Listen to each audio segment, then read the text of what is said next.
Hello, everybody. Welcome to the fifth episode of ToonBender. And today's one is kind of going to be a little bit of a rant one because there's nothing good to say about these two subjects we're about to talk about. But before we get into that, I want to go ahead and thank you all for joining. However few of you are watching this, welcome. And please welcome back my partner in crime for ToonBender, Nero. Yay, we're talking about Batman and Wonder Woman's. Yeah, it's going to be fun. It's going to be fun on the bun. Yep, exactly. So, in case you missed it, for those of you who don't buy digital, Batman Hush came out last week at San Diego Comic-Con, and we got a couple of interesting details about Wonder Woman Bloodlines. So we're going to talk about Hush first because this is a story that is declared one of the greatest Batman stories of the modern day, and fans have been begging and biting at the chops for it to get an animated adaptation, and finally it did. But then it was announced it was going to be in the New 52 continuity, and that caused everyone to go batshit crazy. So we saw it. We all saw it. Me and Nero, we had the chance to see it digitally. And what did we think, Nero? Okay, I'm going to preface this with a simple fact. And Okay. But by fact, I mean fact to me, not fact to the greater scheme of the universe. Okay. I think that Hush is one of the lamest Batman stories in recent years. Because the basic premise is, in continuity, and this is right away why it flat out doesn't work.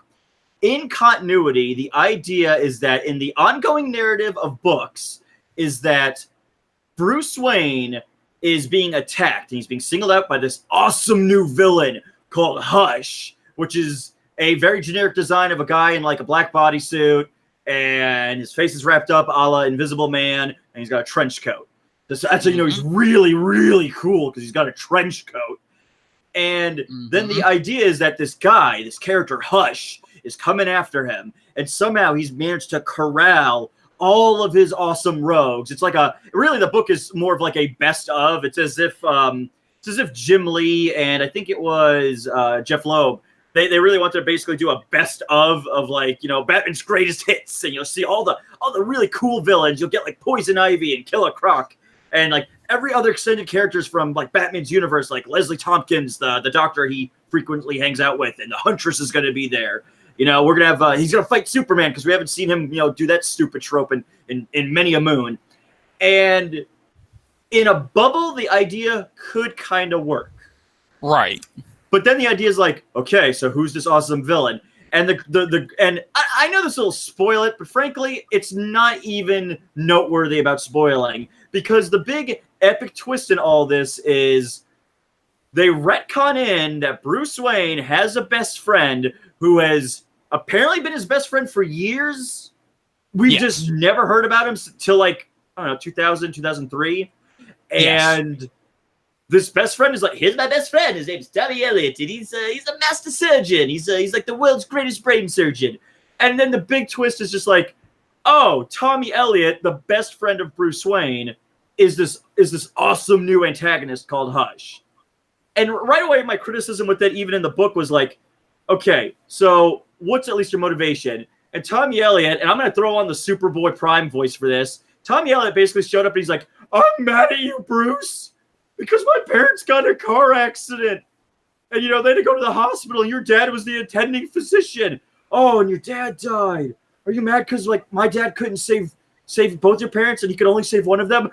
No! I'm mad because he was able to save one of them. I wanted both of them dead so I could have the money. What? Yeah. I was like a sociopathic child who wanted to kill my parents so I could have the money. Oh, and I'm also like your best friend. And that's when I realized. So you're half Two-Face, where like Harvey Dent was a close friend to Bruce Wayne, and then the tragedy is he gets acid thrown in his face by the mob, and he becomes Two-Face. and Batman Bruce Wayne couldn't protect his best friend, and that's the tragedy. Mm-hmm. That's the tragedy. That's the pathos of Two-Face. On the other end of the spectrum, you have it's Black Mask, some rich jerk off who was a kid who wanted his like family's fortune, and he kills his parents to get the fortune. That's exactly the origin of Roman Sionis. The only slight difference is after Roman offed his parents, he took their coffin, and that's what he carved into being their mask. Like the black mask he wears, it's made from the coffin of his dead parents. Exactly. Yes, I agree with you. Yeah, I love Batman Hush, but I'm not gonna be blind to it and say it's a perfect story. No, it has some major flaws. Like we're talking, like everything you brought up, those are the biggest flaws I have with it. And really, when okay, Dark Knight Returns, Under the Red Hood, those are simple stories that can be told in animation form because one is either a 4-issue series or the other one was just a way to reintroduce a character that nobody liked. But Hush, it's a different entity. So how could you possibly tackle that in an hour and 20 minutes? And the short answer... If I understand correctly, by the way, and please correct me on this. Sure, go ahead. Under the Red Hood was still very much abridged. Yeah, exactly. Yes, it kind of was like Under the Red Hood. They dropped the whole element of like Jason Todd's like, I'm gonna go find my mom, Batman, and like the mom sells him out to the Joker, and like they cut all that crap. It just opens up where Joker's just like, I'm beating a kid with a crowbar. Life's pretty good sometimes, and that was pretty much it. And then it's just like he comes back as the Red Hood.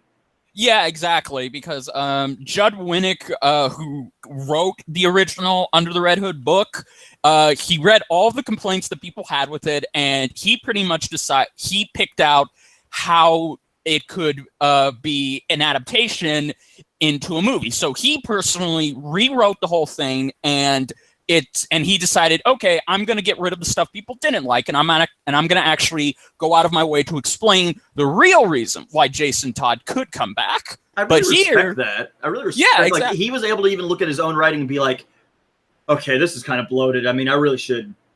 Exactly. I really yes. should trim this back. Yes, he was the only writer to do that in a DC animated film. Here, though, however, it would have been cool if Jeff Loeb came back and decided to retweak it and cut the bloated stuff out. But no, because we're actually going to talk about the movie now. But let me just say this. Well, I feel like you need that background to understand that like this is a comic that was like from 608 yes. to 619. Yeah, it was a 12-issue miniseries. Yeah, like it's fairly long. I mean, if anything, if you needed the full scope of it, not only do you probably need 2 movies, which I would never recommend, but it's also very grounded in the 2003, 2002 era of comics at the time. Yeah, exactly. Especially the Batman comics. Like, those were going through some major dark moments around that time. Oh, yeah. Yeah, but... So, okay, the newest entry into the New 52 continuity, I gotta say right off the bat, I thought this film was a mediocre time. It was mediocre. That's a fair assessment. Yeah, I mean, don't get me wrong, it has good moments in there, but oh my god, like, I was expecting this... I was hoping this would be like Death of Superman / Reign of Superman, where it would be able to rework those stories into the New 52 brilliantly. Can't believe how well those worked. Like exactly. They did simple retconning that I have championed the idea of it for years, where it was just like, I always thought Doomsday sucked. A big bone Hulk just shows like Superman's not killed by Lex Luthor or Brainiac or Darkseid or any villain of consequence. It's just that one day, out of the blue, Hulk showed up and beat him into a nap. Yeah, you could say that. I agree. I was surprised how well it worked too. But here, I was expecting that again. But to my surprise, it wasn't. Like, fundamentally, this story doesn't make sense. Even if you're a moviegoer who hasn't read the comic, you're not going to be able to make sense of any of this. Oh, hell no. I've read the comic, and in preparation, not only did I go over it, I also went through a video from Comic Pop, because Comic Pop is this awesome channel on YouTube where it stars a guy named Sal and his two buddies, and basically his best friends are like these two yokels who never read comics, and Sal will go through the comic cover to cover and talk you through it. Huh. And it's really nice. It's like a great way to get great comedy as well as just an abridged version and an interesting retrospective from two guys who aren't like you and me. You and me are really into the funny books, so we could take things at face value where it's like, oh, Dr. Doom has a time machine in his castle in Latveria. Well, yeah, of course he does. He's Dr. Doom. Why wouldn't he have a time machine? Absolutely. Another person, like a casual person, would be like, well, wait a minute. What? And it's like, yeah, he's got a time machine. He can travel through time. You're getting too hung up on the time machine thing. Doesn't really matter. Absolutely, yeah. Like, we could buy more, and it's just fun to see it from that perspective. And with this, if they're trying to get new audiences, which I think that's what they're doing, because they're really into this idea that all the new 50, ever since the Flashpoint animated film and the Flashpoint event in the comics happened, all this junk is canon. It is a shared canon of films, which I guess is their way of being like, oh, you know what? If you won't let us have it in the live action movies, we'll get it in the animated films. I mean, we don't waste nearly as much money making those anyway, so it doesn't really matter. No, exactly. Yes. And here, okay, again, like you, I reread the Hush story because I read it all the time as a kid, but now that I had to read it for this, I was like, okay, if they took this out and put this in, this could work. You know, you could make this work, but they didn't make it work. They somehow, I don't know how, they made this story, this adaptation of Hush, worse, that it makes the original story look like an Eisner Award comic series. Oh, it really does. Like, it's funny. DC has had this really bad penchant for the last, I don't know. Honestly, you know what? I'll say since Man of Steel, DC has had this weird thing where I remember when Man of Steel came out, and this story does tie into the importance of this because it's like it's an interesting little excerpt if you'll humor me. When I saw Man of Steel, I was at a point where I was just like, I've never really been a Superman fan. I never hated Superman or anything. Superman wasn't one of the characters I always thought of when I thought of DC. I always gravitated towards Plastic Man or Lobo. You know, I like Green Arrow. And Superman was just a character I liked him. He's cool, but like he really wasn't that big of a deal to me. And then I saw Man of Steel, and I remember talking to my friends where I was like, guys, I have to come out of the closet. And they're like, what? Whoa, God, what's happening? I said, I'm a Superman fan. And they're like, well, we always knew that, Nero. I mean, you know, we were all just wondering when you were going to be comfortable enough to come out of the closet and say you're a Superman fan. Right. and as these DC movies like went on, it got to a point where it's realized I'm championing things I hate. Like Man of Steel comes out. This is crap. This isn't what Superman is. Oh, I thought I wasn't a Superman fan. I guess I am. BVS happens. That's how you're going to do the death of Superman? A story that is horrible in the comics, but has significance. Has important significance. Because it's the first time a fictional character died that was considered iconic. Like, news outlets were talking about Superman died. That's how important his death was. Yes. And this movie was just like, herpaderp, Superman's dead. And unlike the Marvel movies where you could debate and, contemplate, every Marvel's building to something. Even if it's a little thing, it's building to something. The only thing Batman v Superman built up to was in Justice League. I guess we gotta dig them up. Yeah, like that's all it built up to. It wasn't like we didn't get the reign of the Superman. It's not like Steel got introduced into the cinematic universe. So like, I've reached the point where things keep happening where I feel like I got woke. Yeah, that's where it's like. I see the Suicide Squad movie, and it's just like, oh my God, this isn't how you do Harley Quinn. And it's like, well, wait a minute, I hate Harley Quinn. Why am I championing a good way to write this character? Because in my brain meat, I believe passionately there is a right way to write Harley as a character to make her engaging and enticing. And they're not hitting it. And then even with Hush, I'm like, Hush is a lame villain. I mean, it doesn't work in the comics because the idea of like you have to retcon in a pre-existing friend instead of making it somebody like if they had made it Lucius Fox, like Lucius Fox, his son got killed because of Batman's battle with like his villains. And his idea was like, you got my son killed. Now I'm going to get revenge on you for getting my son killed. That would have been something. Yeah. Even the changed ending in the animated film. Oh yeah, we're going to get to that. Yeah, I'm just saying the flip is a good idea on paper. And it's done horribly in the movie. And then the fact that the comic route they went was lame, but it's actually not worse. It's way worse than the animated film, which had the better idea for the ending. I agree, yeah. And okay, well, so let's really just talk about this here because I don't really think we need to go over the premise of this movie because you all know. It's hard to because it really is a checklist of just encounters with pop culture. Where it's like this villain shows up. Here's a scene. Batman fights Poison Ivy. Okay.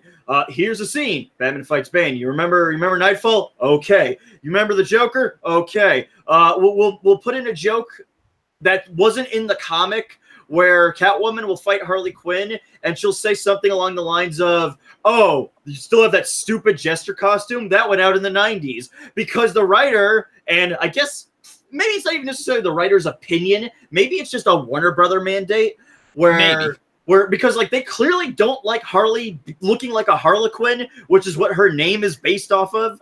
Yes. And because they hate the fact that she looked like a clown, she looks like a hooker or a whore now. And the joke's just there to just slap the comic to let you know that it's like, we don't like that. But it's iconic in that story because, dude, Hush was, I think, the first time she immigrated from the cartoon show from '92 into comic books. Yes, it was. It was a big deal. You know, she was coming into the canon as her own. And yeah, I agree with you. Like every scene in this movie, it just felt like, okay, it felt like I was just watching images flash on a screen. Like there's no significance to it. Batman stops a criminal. Batman stops a criminal. He's trying to figure out what do all of these criminals have in common. Why are they coming after him? And then it ultimately builds up to him finding out, oh, wow, it turns out that this was all a ploy by someone manipulating them behind the scenes, and it turns out to be Hush and all that. By the way, I figured out why it didn't work. Okay, why is it? Because it's the same problem with like Captain Marvel's movie. Yeah. Where we the audience, right, we know what's happening. Yes, we do. We're not learning with Carol or with Bruce what's happening, where it's like, all these villains, what does it mean? You know, or like, oh, why does Carol work with the Kree? And it's like, the opening of the movie is just like, the Kree manipulated her brain. Oh, okay, so I guess the payoff is we just have to wait till she figures it out. Ugh. And exactly. Yeah. That's the problem with this movie, where it's just like, Batman's just like, what does it mean? It's Hush. The movie showed us that it's a guy called Hush. Mm-hmm. So now it doesn't work because we know that like there's no mystery. We know the mystery. No, yeah, it's not a good mystery. Like, oh my god, like the mystery part of it sucked. Like, if you want a good freaking mystery Batman film, watch Mask of the Phantasm, watch Under the Red Hood. Hell, watch Gotham by Gaslight. Those had far better mysteries on who the villain was. That one did a change. Gotham by Gaslight did a change that yes, I actually really enjoyed. I was just like, oh, that didn't need to be in there. But as a comic book fan, I like it because I'm like, oh, that's fun and messed up. Yeah, exactly. It's a good change you didn't see coming. Here, it wasn't. So, you know, before we get to that, I do see Claire is wanting us to talk about the Batman Catwoman relationship. Holy crap! Okay, this is kind of going to be a good cop, bad cop thing. Because I'm going to say, while I appreciated, yes, the Catwoman and Batman stuff was good. Yes, the actors had some decent chemistry together. And yes, overall, if you're a huge Batman and Catwoman fan and like me, you're still sore to this day about how Tom King fucked up the wedding and fucked them up as characters. Can I just say about the Tom King thing real quick as a mild tangent? Sure. Unlike Marvel, that likes to lie and pretend everything's canon, it's not, of course, but they like to pretend it all is. DC reboots roughly every 5 years. Yeah. Why not just have Bruce married to Selina for like 5 years? Tell stories about Catwoman and Batman married, fighting crime together. Maybe have her get killed by a villain or killed because of his own incompetence, and he has to deal with the guilt that comes with that, because that's a lot. A lot of Batman fans seem to eat up the fact when Batman's a screw up and gets somebody killed. You know, Batman. Exactly. So, like, you could have told that story, and instead they were just like, don't let them get married. Why? What's the point? In 5 years, you could just do another reboot and just be like, it never happened. Exactly.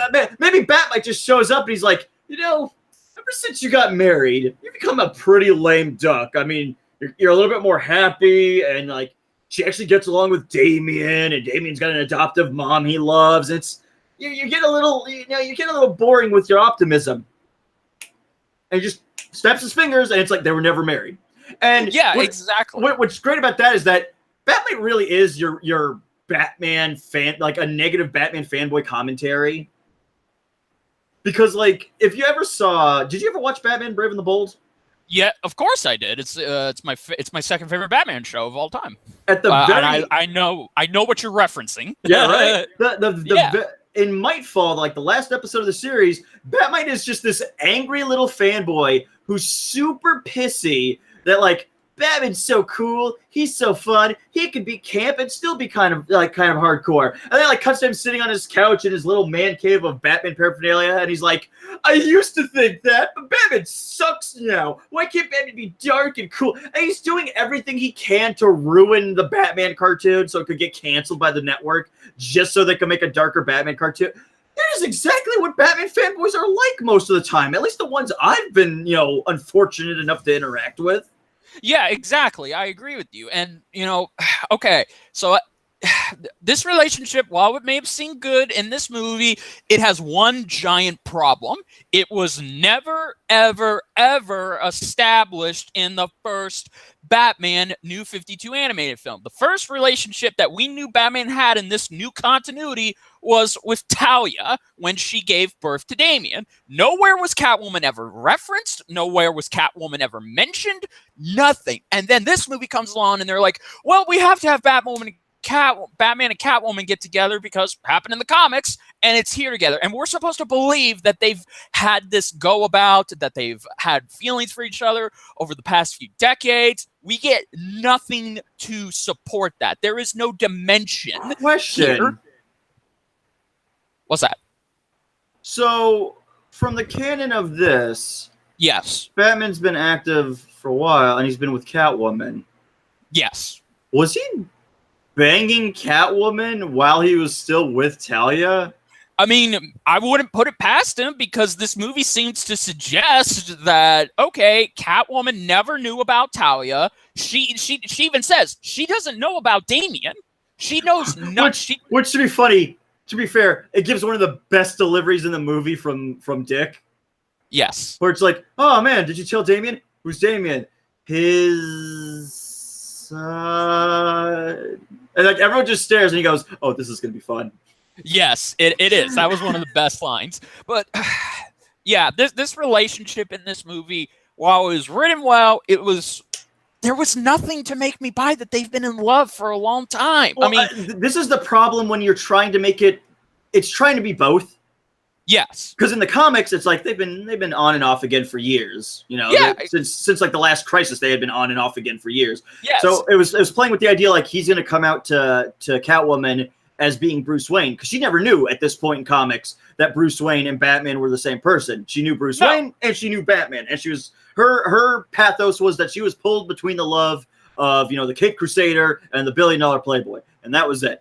And she's trying to, like, as Catwoman, she was less of a criminal by that point. She was trying to mildly reform, and the movie's like, well, we want to bring in that part from the comic, okay, but we also want this to be in canon to the other movies we're doing. Oh, well, it can't work like that because, I mean, You can't have your cake and eat it too at this point. And the more you look at it, the more. By the way, I don't know about you. Like, the more you analyze it, is it just me, or has Batman been kind of a scumbag in the recent animated? Like, watching this one, I kept thinking just like how he acts, like his interaction with people and characters. Like, there's that really creepy scene where he's talking with Damian, and Damian's like, "Father, use a condom," and it's like, this is really weird. It is. It's a scene that doesn't need to be there, but it's there because they want you to know it's canon. So they keep trying to they keep putting Damian Wayne in stories he was never a part of. Like, they did the Judas Contract. He wasn't in that book, but he was in the movie. They made sure he's the Robin. Was it the Titans versus the Justice League? He's the Robin on that team. Like, there's a scene in this movie that really drove me up the walls where a group of guys are being mind controlled by Poison Ivy, and Batman's just wailing on them. And it's like, okay, they are probably just street thugs. And for all I know, they could be scummy street thugs for all I know. Okay, I'll give that benefit of the doubt that maybe they're scummy street thugs. But Batman's assaulting people who have had their mind manipulated by another villain. For all we know, without the context, those could have been innocent people like dock workers or something that she started to mind control. Maybe, yeah, exactly. I agree with you. It's and Catwoman even calls him out on it in the film. So you won't kill people, but you're okay with brutalizing them. Well, she says when he's done like wailing on a guy, she goes, "You're kind of hot when you're angry," which to me is just like, this needs to stop. Yeah, no, exactly. This relationship is like people give a weird amount of it's. I don't know if you've ever seen this post. It circles the internet every couple of months or so, where someone does a post and on the top it shows Harley Quinn and the Joker, and then below them it shows Morticia and Gomez Adams. And so it says on the top, "I want what Joker and Harley have." And then the response under that is, "No, you don't. That's a sick, abusive relationship. What you want is what Gomez and Morticia Adams have, because that is a consensual romantic relationship about two people who are heavily sexually active as a couple, but have a healthy relationship with one another. Joker and Harley don't have a healthy relationship. You have a groupie who can't let go of this guy who emotionally and physically abuses her, who doesn't love her. And yet people want that relationship." And really, Batman and Catwoman have equally a disgusting romance. They don't love each other. It's more like they're in lust with each other. Yeah, and by the way the dialogue was delivered, you can tell that they weren't fully in love. And there's a point in this film, I'm sure you remember, where we get a montage of them fighting crime together, and they're living together, and they're starting to call each other babe and honey and everything. Okay, see, right there, you're ripping off the Batman, the Brave and the Bold episode, where they did the exact same thing that this movie is doing. So they're ripping that off. And I'm supposed to believe that, okay, enough time has passed where they are now fully in love and they're a team. How? Like, how am I supposed to buy that? Oh, that's what the montage is for. Like, it's because the montage. Like, the brilliant thing about a montage is the montage is a great tool. It's a great narrative tool in film. Yes. To illustrate a point, like, prime example, Mulan. Be a Man. It's a montage of her starting as this meek young woman who is a soldier in the Chinese army, and then she becomes one of the guys, and she starts to really kind of get a little bit machoed up, and she's able to do what the guys can do. And heck, even the other members that she's a part of, with like Chiempo and Ling and I think it's Yao, they changed because, Ling couldn't break the brick at the start of the song. But then by the end of the song, he could break the brick with his head. Chiempo's afraid of water because he can't swim. But then he's, flipping over boulders and stuff because then he's, he's conquered his fear. That's how a montage is used to positive effect. Exactly. This is trying to convey romance. And it's like freeze frame, punching the Penguin. Freeze frame, punching Two-Face. It's like, this isn't anything. It's just them punching people. Yes, exactly. That's what I don't like. It's like this is a poor use of a montage. You could have something like them going to the theater with Damian, her spending time with Damian, her training with Damian, and Bruce is in the back happy, and maybe Alfred's just I'm so happy Master Bruce is finding happiness. Yes, exactly. It's That's nothing. how It's freeze frames. Like, look at the punch the penguin. Exactly. Yes, it was who cares? poorly used. Like, so overall, I think we can both agree the Batman and Catwoman stuff was poorly mishandled in this film. It wasn't. It didn't feel like a relationship. Well, because it's always mishandled in like every adaptation because every writer still wants it to be like, will they, won't they? No, because unfortunately the pathos is like she won't change, and then she's mad at him for not being more of a jerk. Exactly, yes. And by the end of this film, they break up anyway because she doesn't understand him trying to save villains that have caused him so much anguish. I like that her turnoff at the end of the movie is just like, well, let me get this straight.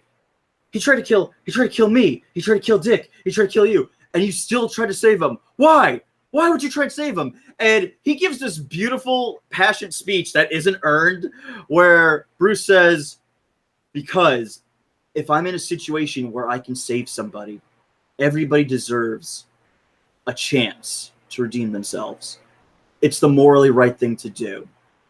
If I don't try, then how am I any better than them?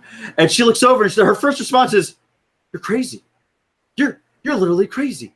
Like, your stupid code. I'm just sitting there. It's like, so wait a minute. You're angry that he has a higher moral standard? Yes. That's why you're angry at him? That's not normal. No, it's not. If anything, okay, Catwoman has been shown in the damn comics, like even another animated series. She has been shown to understand. Even when she is with Bruce and Batman, she understands. Okay, I'm not going to try and convert him to be an asshole because it's his code. That's what he does. That's what makes him different, and that's why I like him. He will go out of his way to save villains who most people would say, yeah, fuck them. They aren't worth saving.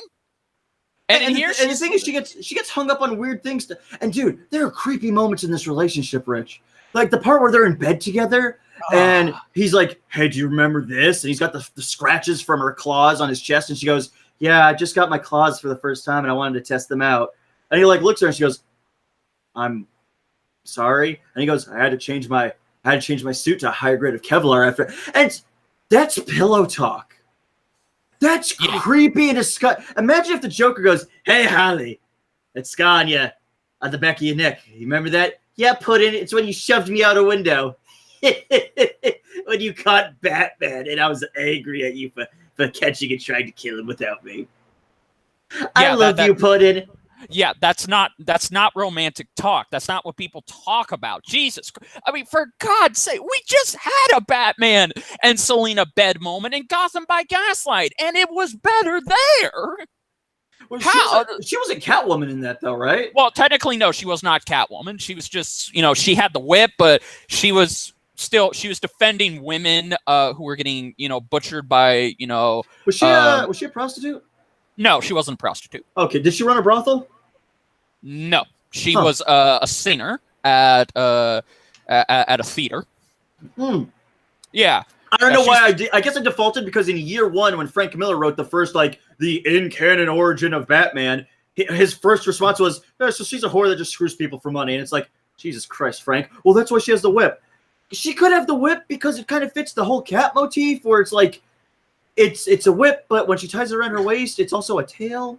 Yeah, exactly. And in Gotham by Gaslight, they actually explain why she has the whip. And no, it's not for kinky sex, or no, it's not because of cat. They actually explained it in a way that makes sense. But here, it's like, okay, like, this relationship was good. I don't want to repeat myself. It was decent, but it was not great. Like, I've seen fan fictions that can write better Batwoman. How about they just make an animated film about them dating?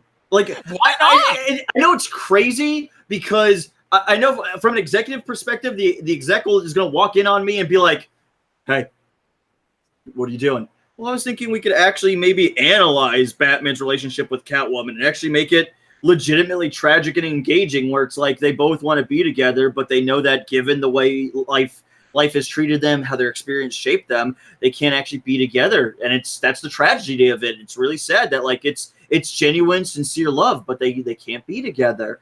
Yeah, but like, who is he gonna punch? Yep. And that's why you'll never see just like a straight up romance story in Batman, because at the end of the day, Batman is just a power fantasy, particularly for a male audience, although I'm sure there are females who do like him. I mean, logically speaking, there has to be to at least some capacity. Exactly. Yeah. Yeah. Exactly. But he's a male power. He's like James Bond. He's just a male power fantasy where it's like, man, I'm rich. I get a bunch of cool crap, and I get to mac on a bunch of hot honeys. Like they don't really want to explore Batman. They just want him like Batman's such a product at this point. And I know like he's technically always been a product, but I mean like there's just a point where it's like they don't want to write compelling stories about these characters anymore. No, they don't. Because like analyzing Batman and Catwoman's relationship could be genuinely fascinating. And the funny thing is they've put more time making books about his relationship to Joker than they have with him being with Catwoman. Yeah, I don't get that. Oh, I mean, I do. Dude, what if it was the other way around? What if the story of Hush was about a character called Hush killing off the rogues? And it was Catwoman who her idea was, if I killed them off, you won't have to be Batman anymore and we could be together. I think that would be very interesting if executed right. Well, I mean, like the Tommy Elliott story could be kind of interesting if it was like, enclosed in a bubble and that's it. But not only does it work in canon because like you retconned in a friend that never existed, so it's like, oh, I wonder who the new villain could be. By the way, have you met Bruce's best friend Tommy Elliott, who never existed until the story? I mean, man, the new villain could be anybody. I mean, he's just so precise and he knows like everything about Bruce. By the way, Tommy Elliott and Bruce like grew up together actually after his parents died. You know, they were really really close. But this villain, it's like he knows Bruce inside and out. How? Yeah. Well, okay. Speaking of Tommy Elliott, let's talk about him in this film. What, you mean like the two scenes they gave him and then he's dead? Yes, exactly. Okay, as we've been saying from the beginning of this video, to the comics' credit, to the series' credit, they fleshed out Tommy Elliott. They showed him and Bruce's children in flashbacks. And when he actually died, it at least felt somewhat relatable why Bruce was upset, making his journey to coming this close to killing the Joker seem so much more tragic and sad. But in this film... In the comic, there's more of a payoff for the death of Tommy Elliott. Yeah, exactly. There's a payoff. That too. In the movie, there is... nothing.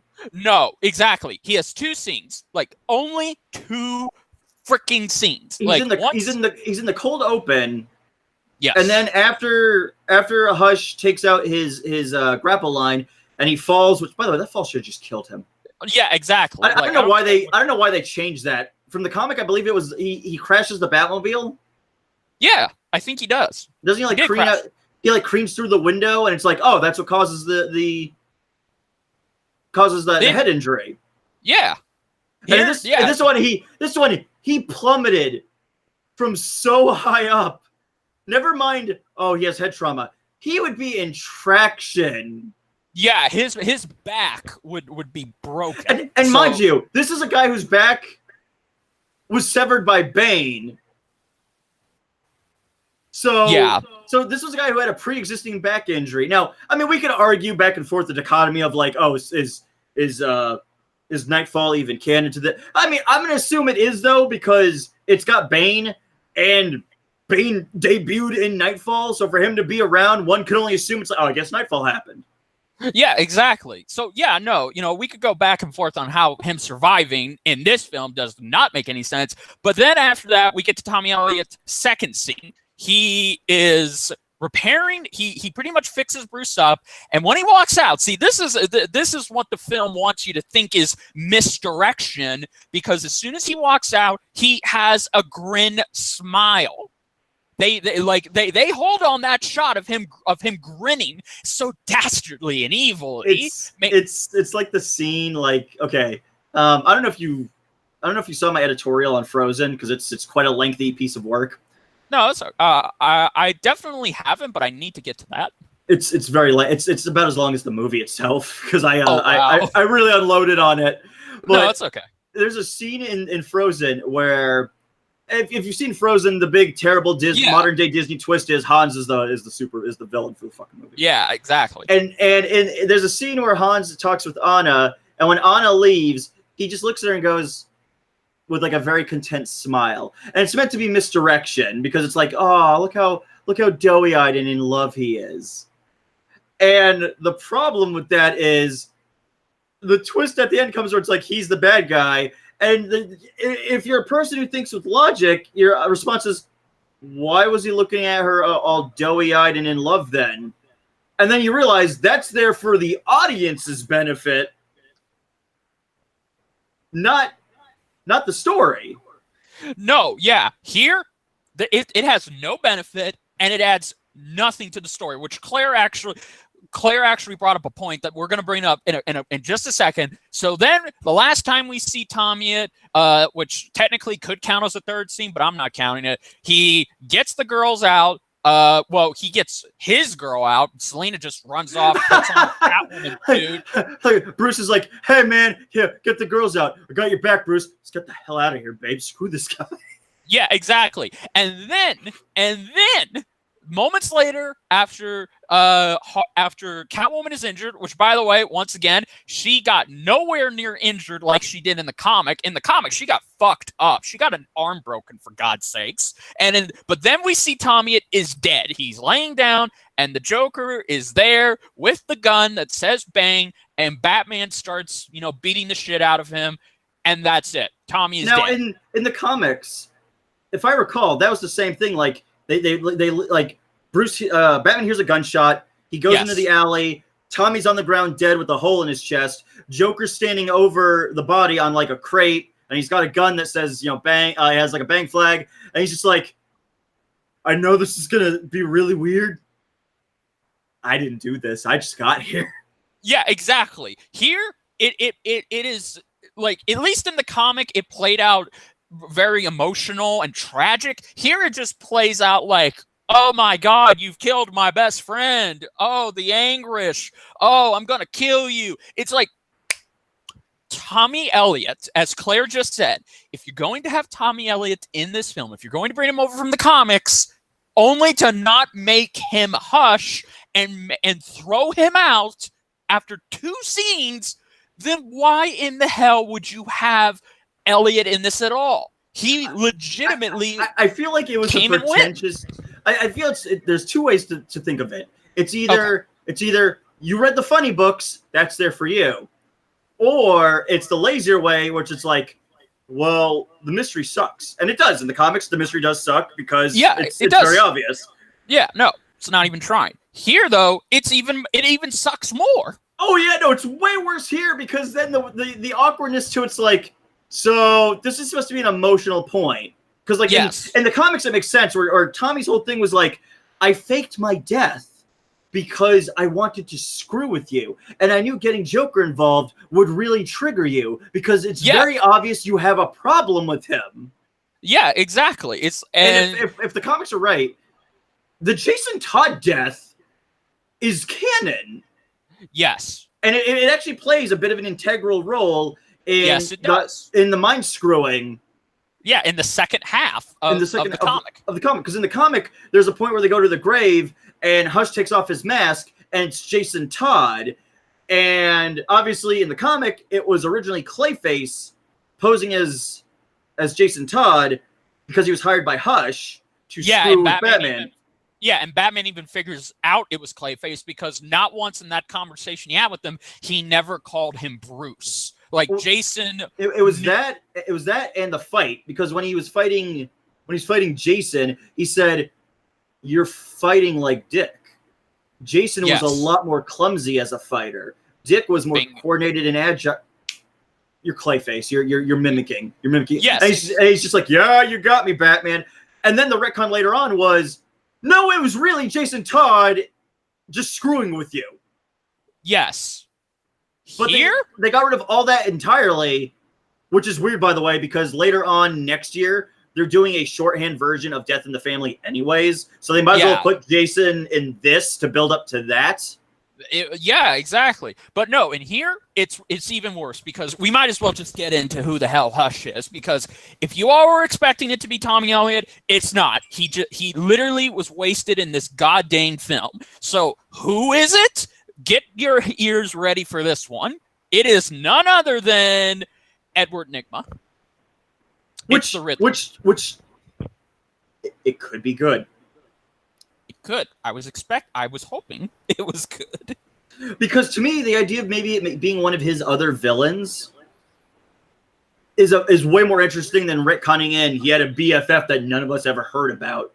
Yes. I still argue it should have been a third personality of Two-Face. Yes, exactly. It should have.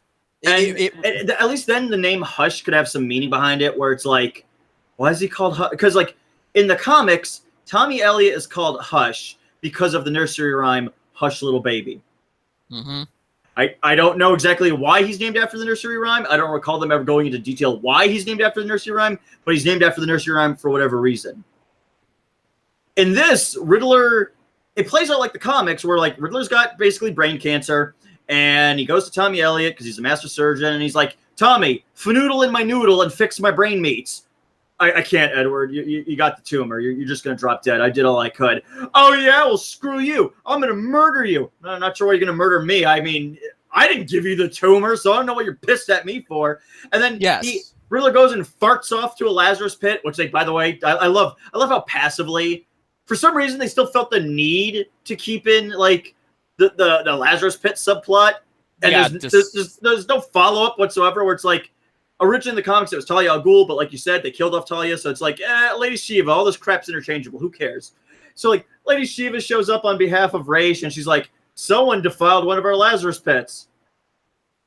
Okay, I'm going to go now. It's like, thanks, Lady Shiva. Like, we didn't even need the Lazarus pit subplot. We could have had any other kind of, like, healing method. It's so much is shit. This movie so much wants to be like, it's the funny book you like. But it's also its own thing. Well, which is it? It's both. No. Exactly, yes. I was very disappointed with this reveal. I mean, first, and again, it makes no sense, why Riddler killed Tommy Elliott. It is not Tommy Elliott's fault. He got the brain tumor. If anything, it's his own stupid I guess fault. The idea is he's crazy. I notice a lot of writers when they're bad writers, whenever they write a villain like Joker or like any one of his like really crazy, but they always just like hand wave. What's the logic behind this? Crazy, and it's like, well, no, Batman villains are like hyper intelligent, though. Like, yes, and this is my new. Well, that's another thing. This movie, I don't know if it's the writer, I don't know if it's the studio. It's somebody. There is an egregious amount of hatred for the Riddler as a villain. Yes. For some reason, it's like, Riddler sucks. He's a C-lister. And I'm just sitting there, it's like, Riddler's been a prominent figure in Batman pop culture since Batman 66 when he was played by Frank Gorshin. Since then, he has been in, I would argue, almost every animated adaptation, video games, various merchandise, a live-action film. He was actually supposed to be the villain for Batman v Superman until they backpedaled and changed it. And then rumor is he might be in the new Batman film coming out in theaters. Yeah. So, like, it's not even because like I'm a Riddler fan, which I am. I love the Riddler. He's one of my favorite Batman villains. Yes, but like, absolutely. But like the idea that this movie's like prefacing, like it's all presented on the idea of like, well, Riddler's like a crappy C-lister. Riddler's never been a C-lister. He's easily top 10, and even then, I'd say top 5 of Batman's rogues. Exactly. Like hands down, he's one of the biggest, most iconic villains that Batman has to date. And for some reason, this movie just wants to really preface that it's all built up on the idea of Riddler's a loser. And it's weird because I hate Tommy Elliott's origin, and I got into a conversation with my buddy Taylor about this, where I said, Tommy Elliott sounds like a pussy, because his basic complaint is, Mom and Dad used to neglect me. Your parents loved you. And I told Taylor, I'm like, what a pussy. And Taylor goes, well, that's not fair. You know, there are kids who have parents who neglect them, and, you know, it's actually tragic. And I'm like, well, yeah, for those kids who grow up with neglectful parents, that is tragic, and my heart does go out for them. But for a Batman villain, for specifically a Batman villain, where everybody's backstories are like, they're really sad. Harvey Dent was always physically abused by his father to the point that he developed a split personality for all of his aggression. Riddler was physically abused by his father so much that he's obsessive compulsive about telling the truth, and he does it in the form of riddles. Mm-hmm. You know, a lot of his villains have some real tragedy to them. And the fact that Tommy Elliott's thing was just like, oh, you know, your parents loved you. My parents didn't love me. What are you, a bitch? Yeah, no, and so here it's like They screwed up the Riddler bad. It's basically the same thing where it's like, I'll show you. I'm a genius villain. I'm cool, Batman. And you're like, what is this? It's not the Riddler. And then guess what? By the end, yeah, he's dead. He dies. So they just killed off yet another Batman villain. Be honest, that Rich. Wasn't important. Be honest, Rich. With the character redesign they did in this, where he's bald and he's got a brain surgery scar on his forehead in the shape of a question mark, there's a part of you deep down in your heart of hearts where you're like, yeah, he's dead. We'll never have to see this crappy Phil Barusa design ever again. I'm very glad he's dead, because I was not attached to this. Oh, and they do keep Clayface, but surprise, instead of impersonating Jason Todd, he's now impersonating Riddler. And where Clayface came into this, I don't know. They just felt like, oh crap, we gotta have. Wait a minute. Batman fought Riddler earlier in the movie, right?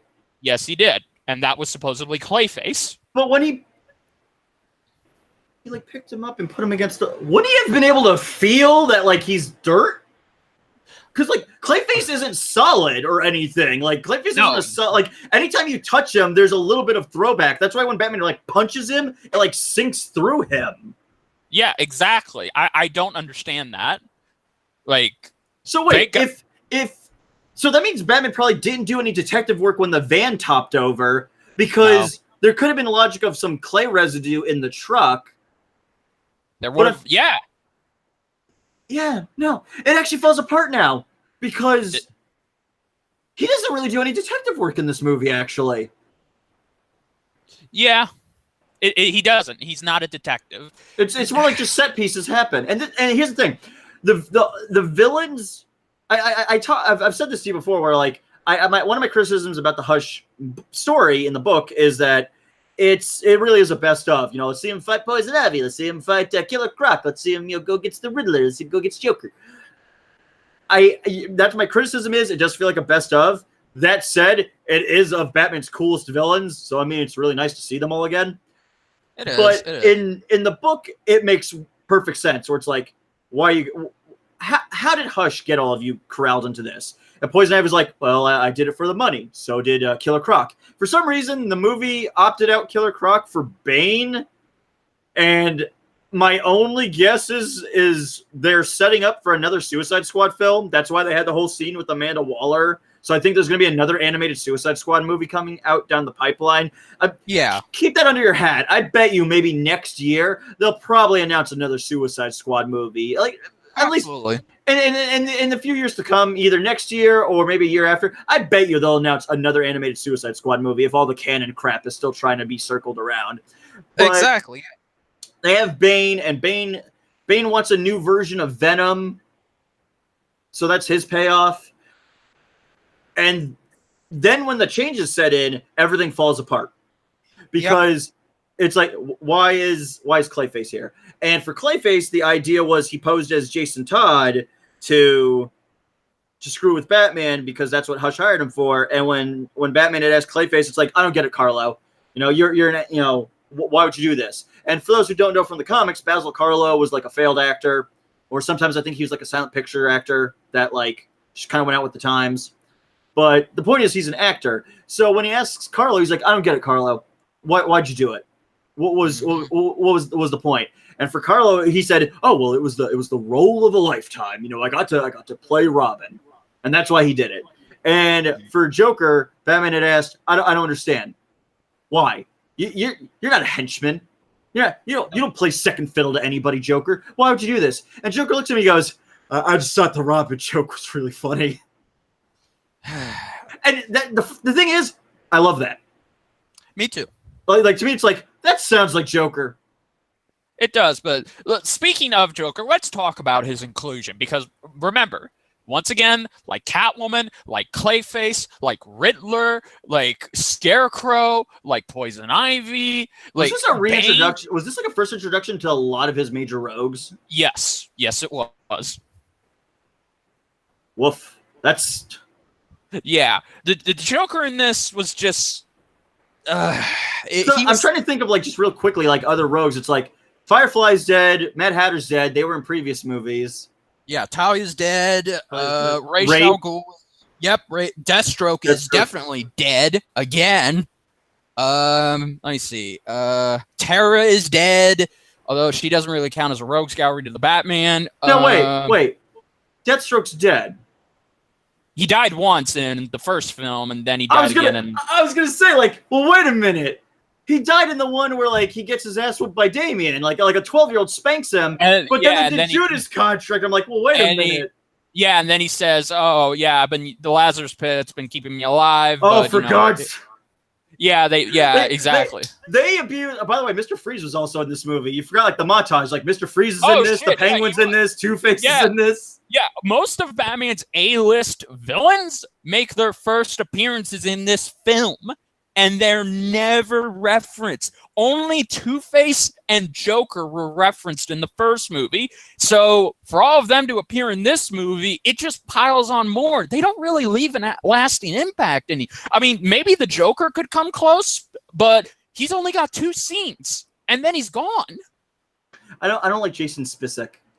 No, yeah, it's funny. Yeah, Jason Spacek. I love him as a voice actor in Green Lantern the animated series. He Yeah, plays Razor. Yes, I loved Razor. He's wonderful.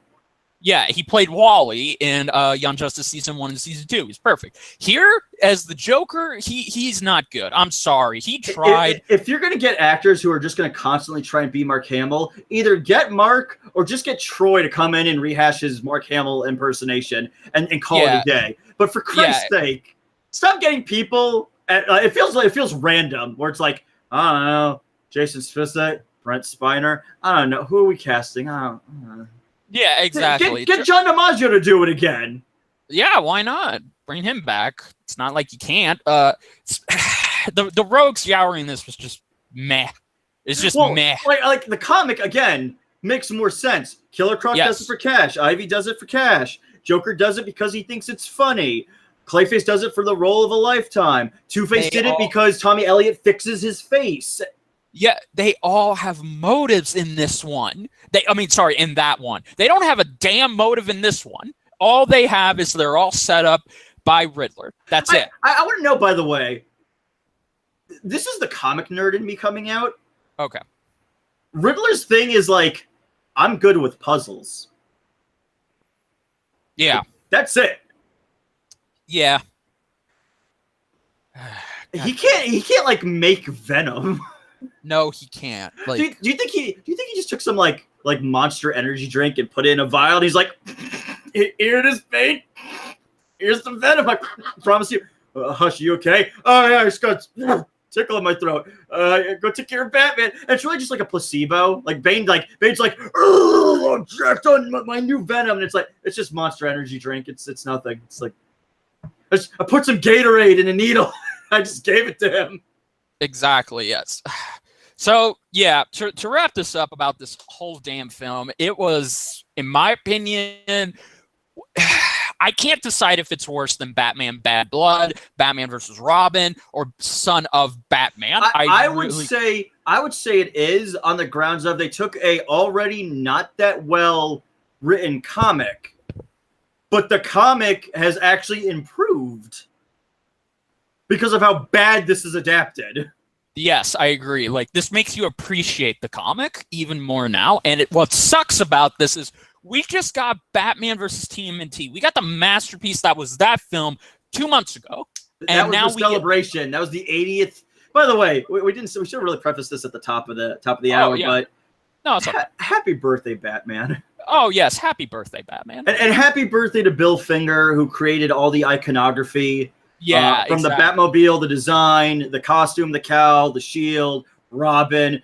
Thank you, Bill Finger. But also, fuck Bob Kane, who's a dirty thief who let Bill Finger die penniless and broke alone in his apartment. So remember, hashtag fuck Bob Kane. But absolutely, let's get hashtag love Bill Finger. Yes, absolutely. Like, this movie, it was mediocre. Like, it tried to look like the comic. It failed at that. It tried to improve some things. If it wanted to look like the comic, they probably shouldn't have used Phil Barussa's tired-ass designs. No, they shouldn't. They need to stop. They need to stop making this crap. Like, the New 52 continuity is about to have its 13th freaking film this year and its 14th next year. So stop doing it. Nobody cares anymore. The comics, for Christ's sake, did a relaunch called Rebirth to erase the New 52 because it was financially it was a success. They made the money, and at the end of the day, that's all they care about. But in terms of criticism, it is definitive and abject failure by the vocal majority. Yes, it is. And the film and the animated film series, it's the same thing. Like, yeah, there are some good ones in there, but most of it is just crap. And here it was no different. I'm glad they're not making any more they're not making Batman films next year. Like, give it a rest. Thank God. I mean, like, the fact that they're doing the showcase, which I'm excited for. I love the idea. I'm glad they're bringing back the DC showcase. Yes, me too. And like everything they said about it, where it's like Phantom Stranger, awesome, love Phantom Stranger. Sergeant Rock, awesome. Also, he's going to be played by Carl Urban, which is amazing. Yes, perfect. Was it Dr. Fate? No, Adam Strange. Adam Strange. Yeah, there you go. Awesome. The Flash Gordon of DC. That some reason they can't seem to sell for whatever reason. And Death of the Endless. And I love Neil Gaiman's Sandman, so I'm super excited to see Death of the Endless. Yes, absolutely. And then they were like, oh yeah, and the most underrated character, Batman. Let's give Batman a showcase. And it's like, why? Why does Batman get a showcase? Hey, let's make it Death in the Family. You had a movie about that. You had Under the Red Hood. You already had a film about that. Why does Batman get one? For Christ's sake, at least give it to somebody. Make a showcase for like a day in the life of Joker. Yeah, no, like him planting a caper, or Lex Luthor or something. Yes, or for God's sakes, give Booster Gold a showcase. Give anyone that, because you won't, like, anyone. Do a showcase. Give anyone. Do Blue and Gold, Booster, and Ted Kord. Yes, come on. Do that. If these work out well, then please just do it. So the showcases should be experimenting with underappreciated and like the first showcase was like what? Catwoman, Jonah Hex, Green Arrow, the Spectre, and then they had a really great one where they introduced Captain Marvel. Yes, they did. Like, it was solid. Perfect. Yeah, no, it was great. Even the Catwoman one, you're like, far out. It's cool to see like her on the prowl and like trying to steal. That's cool. She actually is interesting when she's over there and away from Batman, quite honestly. She's cool on her own.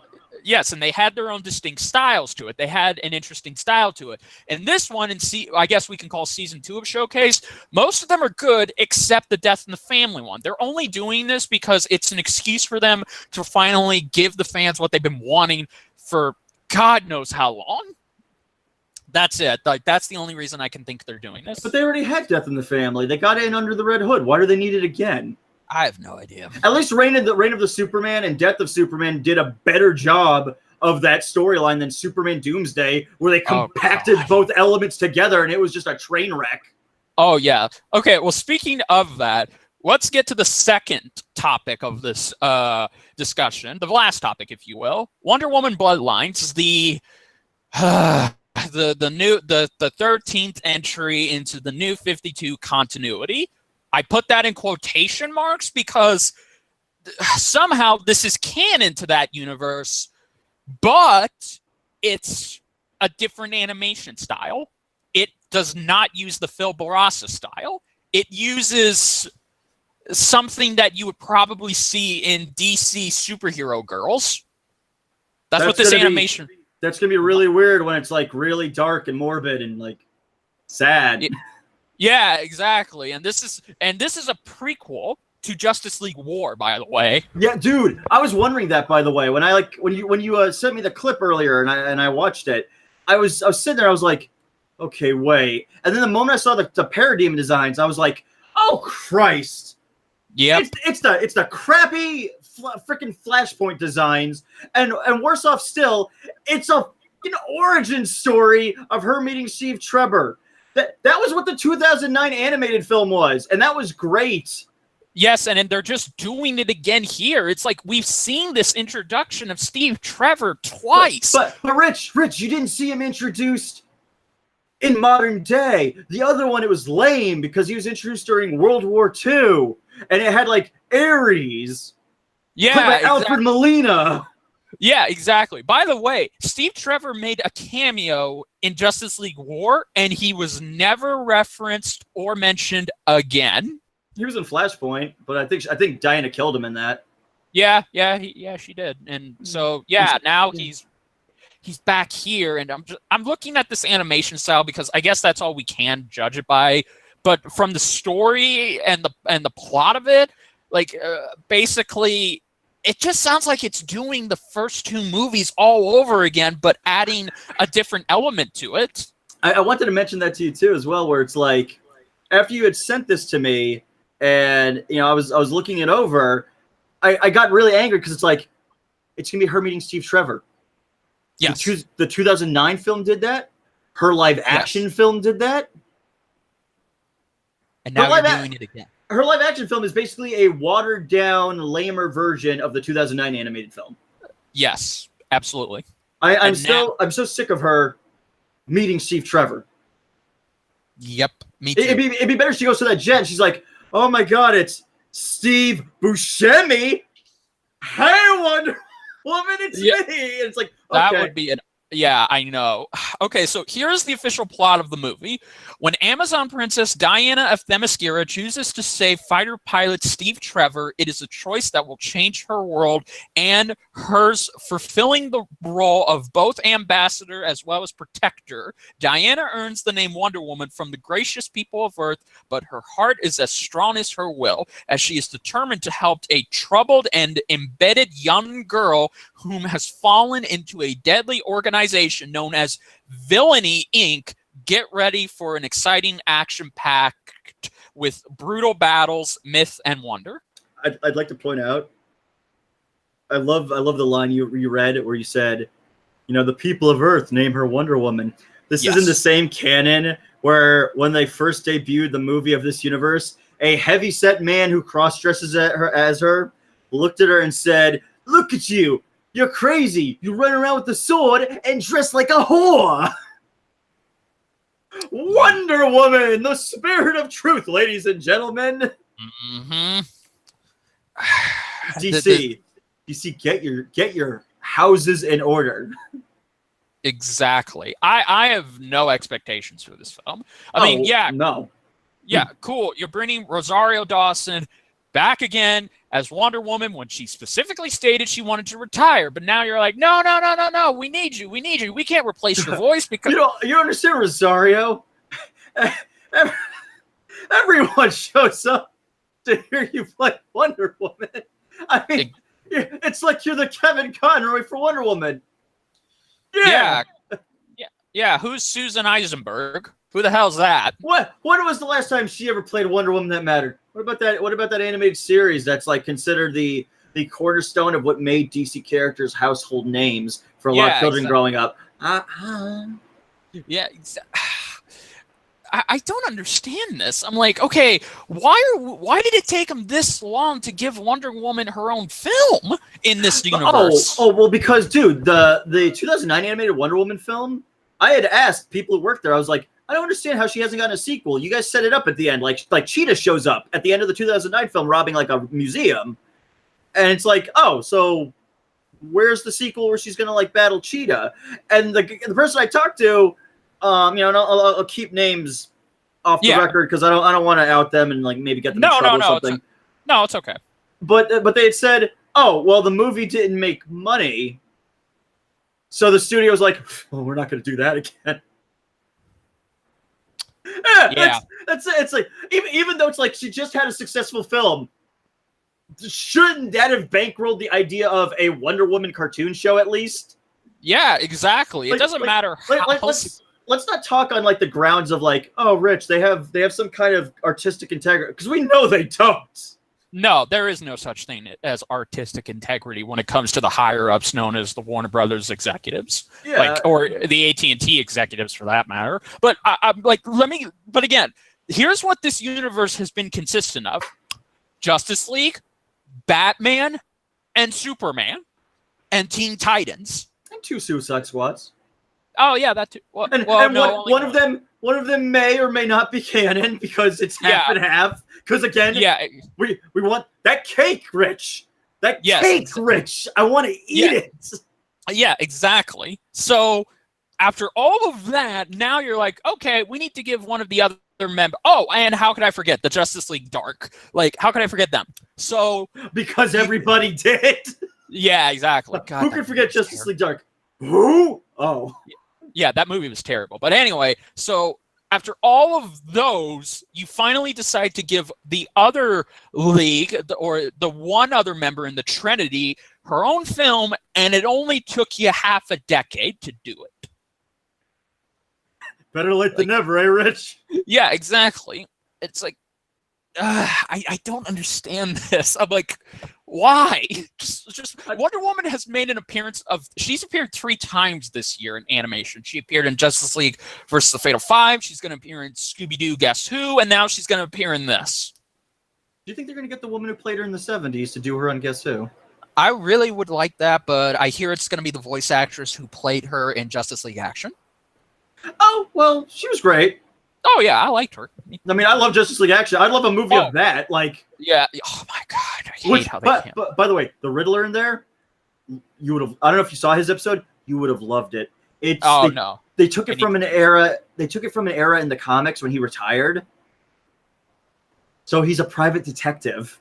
Oh, that's awesome. And he's played by Brent Spiner, and it's phenomenal. He's a ginormous asshole. Oh, good. I can't wait to watch that. He's solving riddles with Wonder Woman and Green Arrow. And because Ollie's blonde, Ollie's an idiot who can't solve a single riddle. Yeah. And the Riddler's like really disappointed in him because he's really stupid. Yeah. It's delightful. You love it. Oh, man, I can't wait to watch that now. So, yeah, this is... Just stop. Just stop. I mean, the only thing I could possibly look forward into this movie, it's like, it's a different animation style. But it's the same design and voice actor, so it's probably still canon. Well, no. See, here's the thing. I don't know if you've seen what it looks like, but it has none of the designs. I saw the cover, and it looked like she had that Phil Barusa rollerball design, which he got really angry at me about, by the way, when I talked to him about it. And he kind of got uppity with me when I was like, this looks terrible. Why'd you design her to look like she's playing rollerball? And he said, because I wanted it that way. And I was like, it looks bad. Yeah. No. Like, that cover is lying to you. That is not what she is going to look like in the... That's not even... That's even better. That means they kept it on the cover because it's like, if it's different, the fans might freak out and not want to watch it. Exactly. So we have to keep that synergy going. What's it like in the actual film? Well, it's completely different animation style and a completely different costume. Same voice actress though from the New 52. Yeah. I don't like. What are you doing exactly? Like, what's your end game here? I don't know. I've just sent you an official pic of what it looks like. Wow, she's got a very masculine jawline. Yeah. So, in other words, this is just the Gal Gadot Wonder Woman design, but with a massive jawline. Wouldn't that have been great?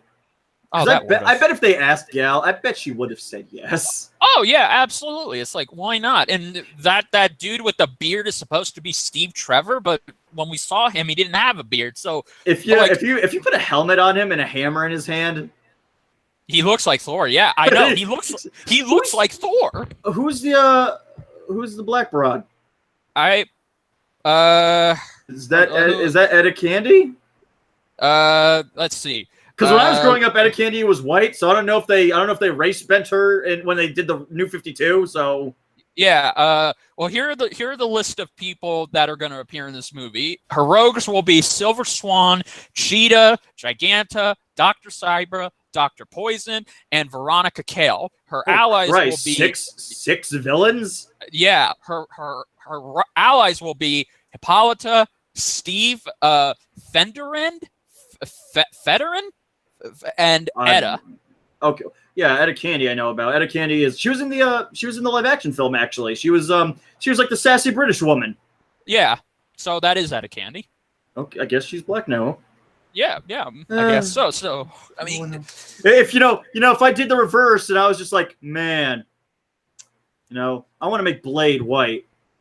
People would want to freaking like crucify me. Yeah, you probably would. even though Blade being black is like inconsequential. By the way, I don't know if you know this. Blade's British. Yeah, I did know that. I didn't know that because I read very few comics of him, and in the movies he was Wesley Snipes. Yeah, that's weird. Clearly not British. Yeah, absolutely not British.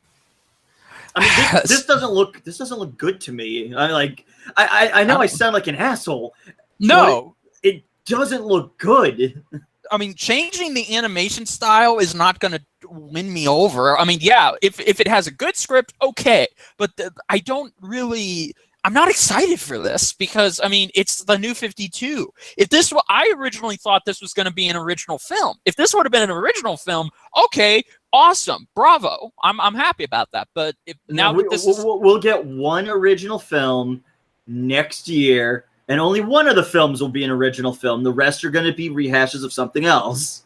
Yes, exactly. So, I don't know. I mean, if they were to change the New 52 designs to match this, then at least that would fix the animation criticism that we both have with this continuity. Well, I missed the fact that, I don't know how long it's been since you've maybe watched a lot of these movies, because there's so many at this point. Yeah, they're every movie they change it. Like Superman Doomsday looked vaguely Bruce Timm-like, but New Frontier looked like Darwin Cook's design straight off the comics. Gotham Knight had 5 different animation studios doing the style in each story. It was really, really cool. Wonder Woman stood out as its own. I don't think it was Phil Barusa who did the designs. And I mean, if it was, then it was maybe before he became tired. I guess so, yeah. But then they did Green Lantern, that looked good, and then Public Enemies was Ed McGuinness. Yes, it was solely designed to look like Ed McGuinness's artwork, which begs to be animated. Oh God, yes. The one I've always stood out as the best looking one to me amongst all these films has always been Superman versus the Elite. Oh yeah, no, that's a definitely outstanding one because people complain about how big that Superman looks. I'm in love with it. Yeah, no, it looks like a comic. He looks like a big blue Boy Scout. He's like this big man with a huge lantern jaw, and people are like, "Oh, I don't like that. I don't like how big he is." Meanwhile, I'm just sitting there. He looks like Superman. Yeah, no, it's perfect. I love that design. And I wish they would have kept that, but nope. They always have to experiment. Now they stopped experimenting. They really stopped experimenting. I mean, you can look at this film as an experiment, but even then, it's not the best different experiment because Has it been the same design since Flashpoint? Yeah. So, well, no. To a degree, yes, because in Justice League War, they did try to match those designs of Flashpoint, but just make it like Phil Barrasa's style. And then as the movies kept going, they just looked like watered-down versions of Justice League War. It got so bad, for that animation. Because I'm looking at the list, and I'm just in my brain meat, I'm trying to put it together. So the idea is Justice League War, that's where they started Phil Bruceing it. Son of Batman, Assault on Arkham, Throne of Atlantis, Batman versus Robin. Gods and Monsters was different. That was kind of like Bruce Timm, right? That was Bruce Timm's return design. Bad Blood was back to Barusa. JL versus the Teen Titans, but then they used the Brian Bolin designs for Killing Joke. Yes, and it looked horrible. I don't know why they didn't translate well. That was the weirdest part to me, where it's like, no, Brian Bolin draws a good Joker. This looks like crap, though. Yeah, exactly. Whoever was animating it, I guess they didn't think about making it simple. They tried to make it look like a cross between his design and Batman the Animated Series, when they really should have just gone with something simpler. You could really sum up so much of WB's decision. Why? We wanted our cake. Yeah, and we ate it too. The Batman 66 movies looked just like the comic books. Oh, I love It's, by the way, it's too bad they only got 2 out of that, and unfortunately we lost Adam West, because now it's like, I don't want an impersonator to come in and do Adam. No. I feel like, well, if he was still alive, I think they would have done a third one, and it probably would have been it would have arguably been with Wonder Woman. And then maybe the fourth one, it would have been with the Green Hornet, because those were the 2 I really wanted to see done in animation. Oh man, I want to see Nightfall, but set in a Batman 66 timeline. Because Batman 66 Bane looks phenomenal. He showed up in the Batman 66 comics, and he looks so campy. That's perfect. It's wonderful. I love it. Like, was Batman Harley Quinn? That was the Bruce Timm design. Bruce Timm. And Justice League Fatal 5, that was his. Yeah, it was a more improved version of Batman, because Batman versus Harley Quinn looked good in some places, but meh in others. So it was kind of inconsistent. In Justice League versus Fatal 5, it was consistent all the way.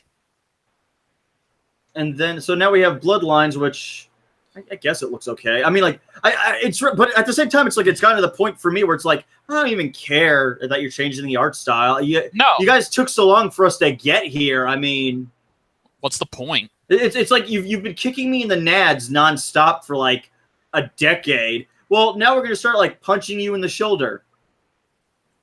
Yeah, that seems about and. The last time they really so if you want to count this as an experiment, okay, but Batman versus the TMNT was the better experiment in animation, because it actually looked like no other DC animated film we had seen before. He was in the gray and blue. Yes, the gray and blue. I missed that. It wasn't like the Hush movie where it's like, make it a very dark blue. Yeah. We might as well have just made it black if we're all being a little honest. Yeah, exactly. Like, I don't know. I mean, maybe when I see the behind the scenes of this, maybe I'll give my opinions on if I'm excited for it or not, but I just don't care. It's like, I'd rather just, I want original movies. I'm really like, I'm looking at their roster and it's like, okay, so let's see. Superman Doomsday. It was Death of Superman, New Frontier. That's literally a book. It's called New Frontier. Gotham Knight was actually its own thing. It was a bunch of standalone short stories. Wonder Woman was a basic idea of her origin from the George Perez era, but it was mostly just its own thing. Green Lantern, as far as I could tell, the only thing they took was just Abin died. You're the Green Lantern. The end. And the rest was its own content, because Sinestro wasn't there as the first time. He's not the first villain Hal fought. When I was reading it, he fought a creature called Legion, which was a big entity in golden armor. Yeah, exactly. It wasn't. And then when they did the reboot, it was that crappy Jeff Johns character, Atrocitus. Yeah. So that was its own thing. And then they did Public Enemies. That's adapted from a story called Public Enemies. Crisis on Two Earths. I think it's its own thing, because there was a story. The late Dwayne McDuffie was originally intending for it to be a sequel to Justice League Unlimited, but it would actually explain technically it would be a sequel and a prequel because it would explain how they built the second watchtower and got some of the stuff we would see in the series. But then later on, they just decided, okay, you know what? Let's just make it its own thing. Let's not make it in correlation. Was it going to tie to the Justice Lords? No, it wasn't, but mainly what you saw in that movie, that was what was going to be in the original script for the DC AU connection. This film. Oh, okay. Yeah, so you would have actually had the Justice League, the 7 members go to an alternate reality to help a good Lex Luthor. So, but again, it's kind of. But then again, they decided to change. It's like, okay, no, let's just make it its own thing. Okay, Under the Red Hood adaptation. Yes, a good one. A very good one. Yeah, a better one. A better one. Superman, Batman, Apocalypse adaptation. It's yeah, that one was okay.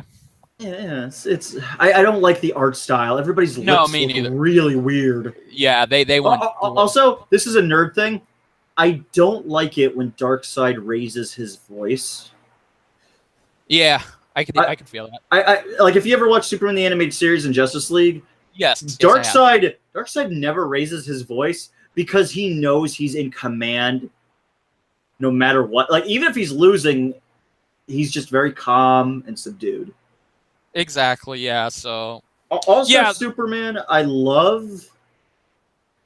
I wish it was the whole series. I don't like that they abridged that, but they made sure to give you everything in The Dark Knight Returns. I agree, yes. That's very unfair. It is very unfair.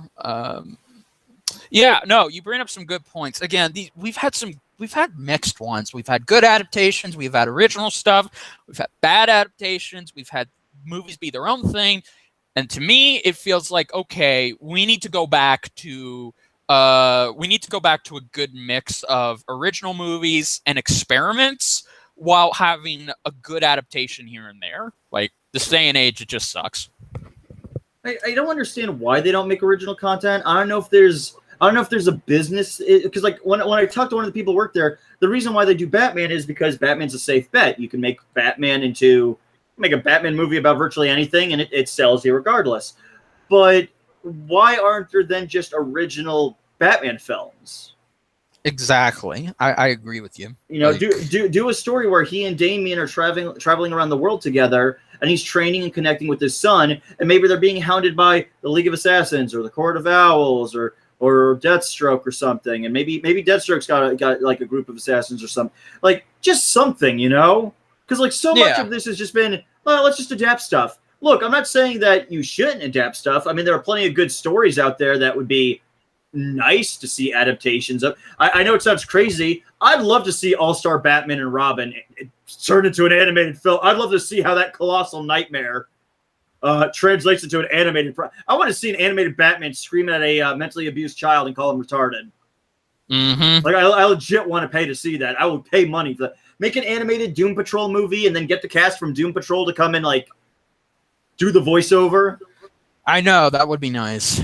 And the thing is, it's like they're so unexperimental, and then it's like, well, okay, if you're not going to get experimental, if you're just going to do stuff from like the comics, can we get some of the good stories? Could we get the Tomasi run where Clark is raising Jonathan and living with Lois, and then the Eradicator comes to like purge Jonathan of his human DNA? Can we get that story? Could we get Super Sons? Like, Damian already exists in this crap. Just throw in Jonathan. There you go. Make the like just adapt the Super Sons. It's weird. Like they don't want to take risks, and then they're like, well, we kind of do, but we really don't. Yeah. It's an amazing sense of cowardice, and then you have like next year they're gonna do Justice League Dark Apocalypse Wars, which who cares? Nobody.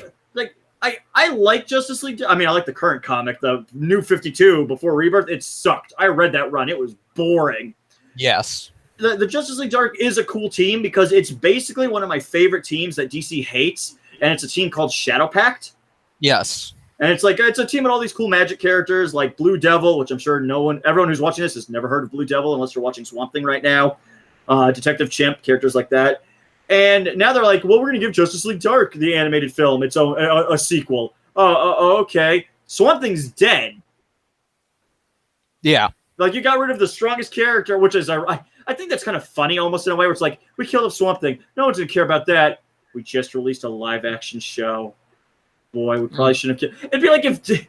It's like that moment in Infinity War where the Black Panther, Prince T'Challa, gets dusted.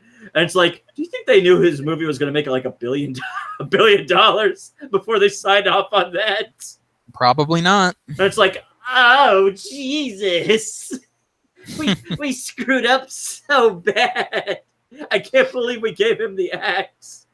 Mm-hmm. And that's like, we're going to do Justice League Dark. Who cares? Like, Swamp Thing's not even going to be there. And I know people are going to be like, it doesn't matter that one character's not there. Swamp Thing is very powerful and very cool. I know. He's basically a Green Lantern if instead of making constructs out of light, he makes it out of plant matter. Like, there's an amazing story in his run by Alan Moore where he invades Gotham to save Abby Arcane. And he makes a kaiju form out of plant matter and corpses. Mm-hmm. And he talks about how the green will consume everything unless he gets Abby Arcane back. And the government's like, well, we tried like shooting missiles at it. That didn't work for obvious reasons. Mm-hmm. Just give him the girl and he'll leave. And it's awesome. It is. And then it's like, well, we got rid of that. Now here's Justice League Dark. Who cares? Like, I'd rather see... I mean, rather see in quotations, mind you, but I'd rather see just the regular Justice League. Or, you know what? I'd like to even see, like, the unofficial lineup of the Justice League International team have a movie. Like Booster Gold and Rocket Red, Fire Ice, Guy Gardner, Godiva. I'd like to maybe even see a movie for that. Yeah. And then you got Wonder Woman Bloodlines. Oh, I couldn't give less of a crap. I think Rosario Dawson is horrible as Wonder Woman. And, I know she's a good actor.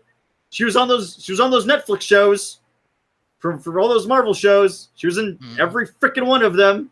She was literally pretty much the only linchpin that connected all that junk, and she was fine on there. And then she's in Clerks 2, and she's fantastic. She's a good performer. I just think she's a bad Wonder Woman. Some people don't realize that voice acting isn't for everybody. Sometimes a live action actor doesn't translate over very well to voiceover. Like, sometimes you're lucky and you get like a Ron Perlman, where it's like Clayface, Deathstroke, Killer Croc. He's great. But then you have, like, say, Jason O'Mara, great live action performer. He was on Agents of S.H.I.E.L.D. and he was good on there. And as Batman, he's positively wretched.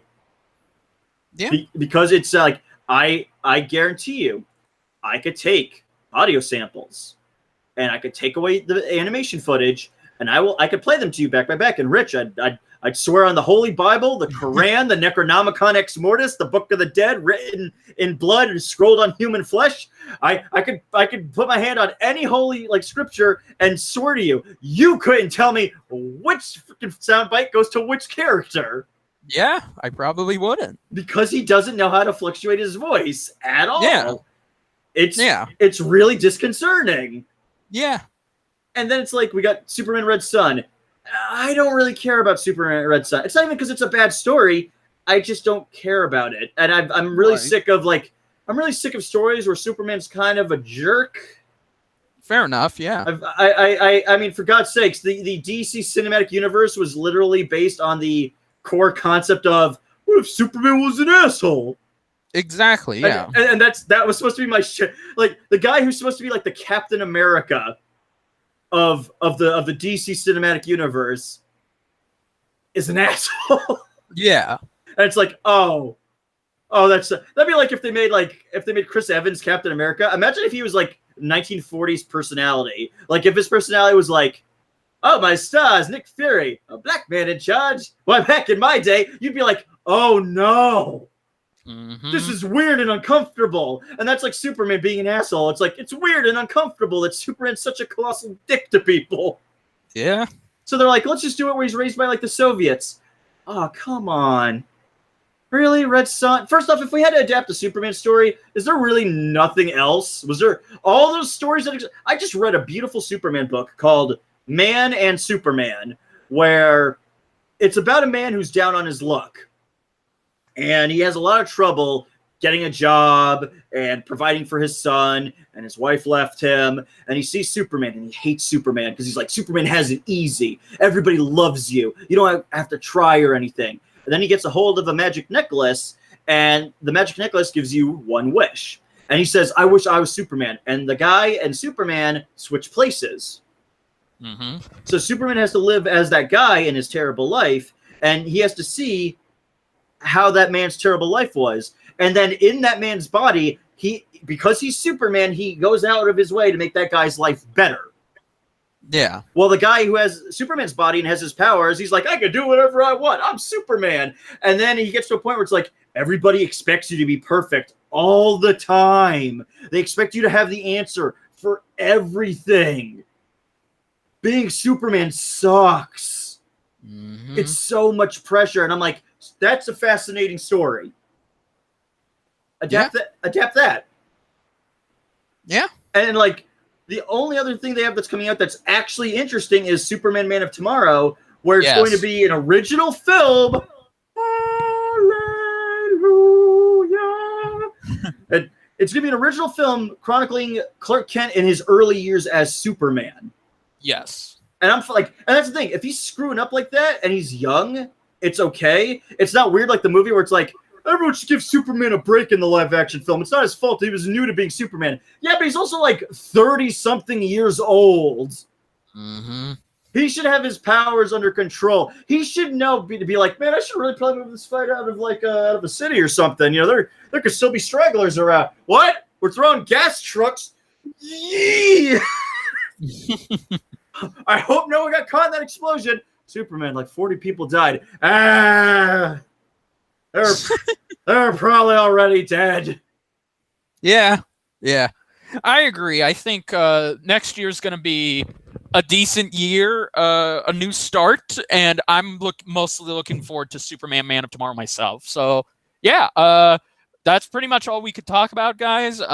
We're happy you joined us. Thank you, and we'll definitely let you know next year.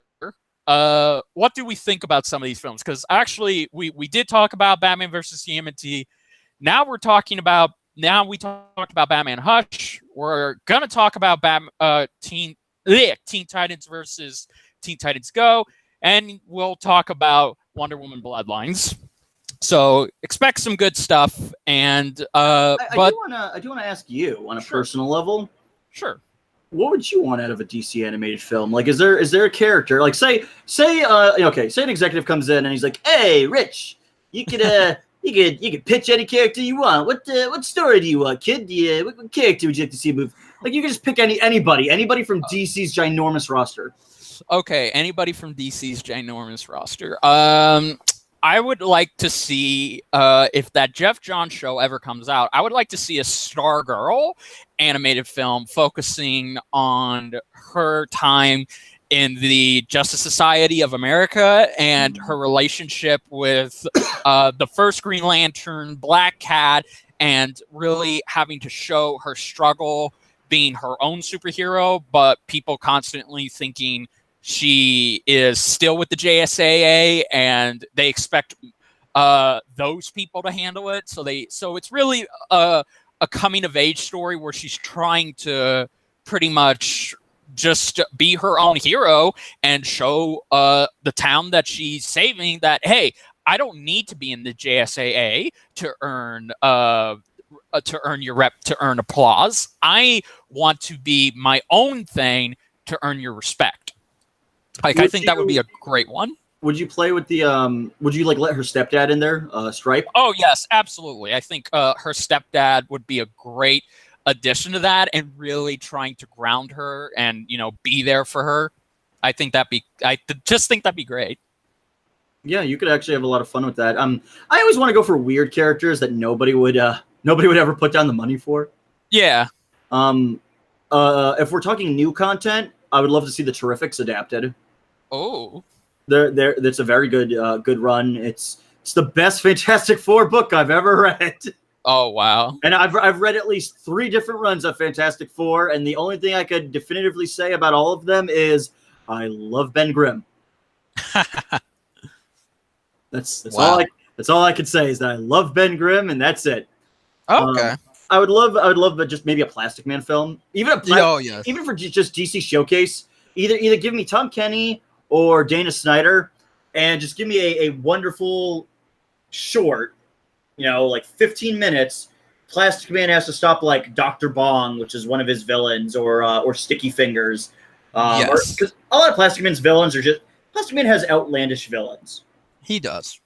He has very outlandish villains. Like it would be fun just to see like what could almost feel like a Looney Tunes cartoon. Yeah. With a superhero, because there are really no superheroes like him. The Marvel has a character close to him that they ended up ruining because they had a fun character called Slapstick, who is basically like a living cartoon character. And for some reason they were like, man, what would be cool if we let him hang out with Deadpool? So now he like murders people. Yeah.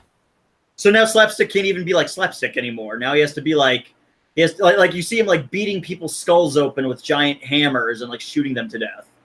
Yeah. He's more like Big Head or the Mask, the guy with the big green noggin. Yeah. I would like to see maybe just another animated crossover. That'd be good. That would be very good. Either Secret of TMNT or Batman and Space Ghost. Oh God, yes. The latter would be perfect. So it's funny because it's like it has Batman in it, so how big of a risk is it? It's true. It is true. I mean, I feel so disappointed with these companies. This and all the current stuff with Disney is just it's giving me a headache. Where it's like, I know, you guys could afford it. You could actually afford to experiment, and it's weird because like you go over to Leica. Leica is hemorrhaging money when they make their movies. Yeah. And yet, for whatever reason, despite like we're not making money on this, they still keep making good movies where it's like Kubo and the Two Strings. Awesome. Wonderful, like fairy tale fantasy movie. Yeah, it bombed at the box office. Oh, that's very unfortunate. Missing Link. Wonderful buddy comedy about finding your place in the world. How did that do? Bombed egregiously at the box office. Oh, but you guys still made it. Yeah, because these are like the movies we want to make. But you're not making money. I know, isn't that crazy though? Mm-hmm. Meanwhile, it's like Disney. You can afford to take the risks. Yeah. Agreed. Okay. Yeah. Mickey Mouse had his anniversary. Mickey Mouse should have gotten an animated film. Agreed. Should have gotten Mickey Mouse should have gotten a film in theaters. It could have been a romance story about when he first meets Minnie. It could have. But no. Disney wants to play it safe, and that's the problem with Warner Brothers right now is that by the way, the fact that they announced a Stargirl show at all, holy crap! I agree. Especially because I know Jeff Johns is gonna. I know, not for a fact, but it's my opinion that I believe Jeff Johns' whole master plan is like tee hee hee, and then after this, I'm gonna get a JSA spinoff because I love the JSA. And don't you guys want to see like Hawkman hanging out with like Alan Scott? And like Wildcat, like it's just, I just want them to try a little bit more, Yeah, I get you, man. Yeah. But that's just all I have to say. Is man, it's like Hush was I can't even say it's a disappointment because it's like, I thought the comic was crap. Watch the movie. Well, I mean, congratulations. I hate it for completely different reasons. Yeah.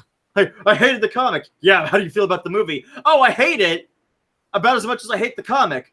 Because you hate the comic? No, I hate it for completely different reasons. Yeah. That's the happy accident. Congratulations. I hate it. Oh, yeah, but it's not because I hated the funny book. I hate it because you guys just ruined it. You guys just ruined it. Mm-hmm. Yeah, agreed. I agree, man. Yeah.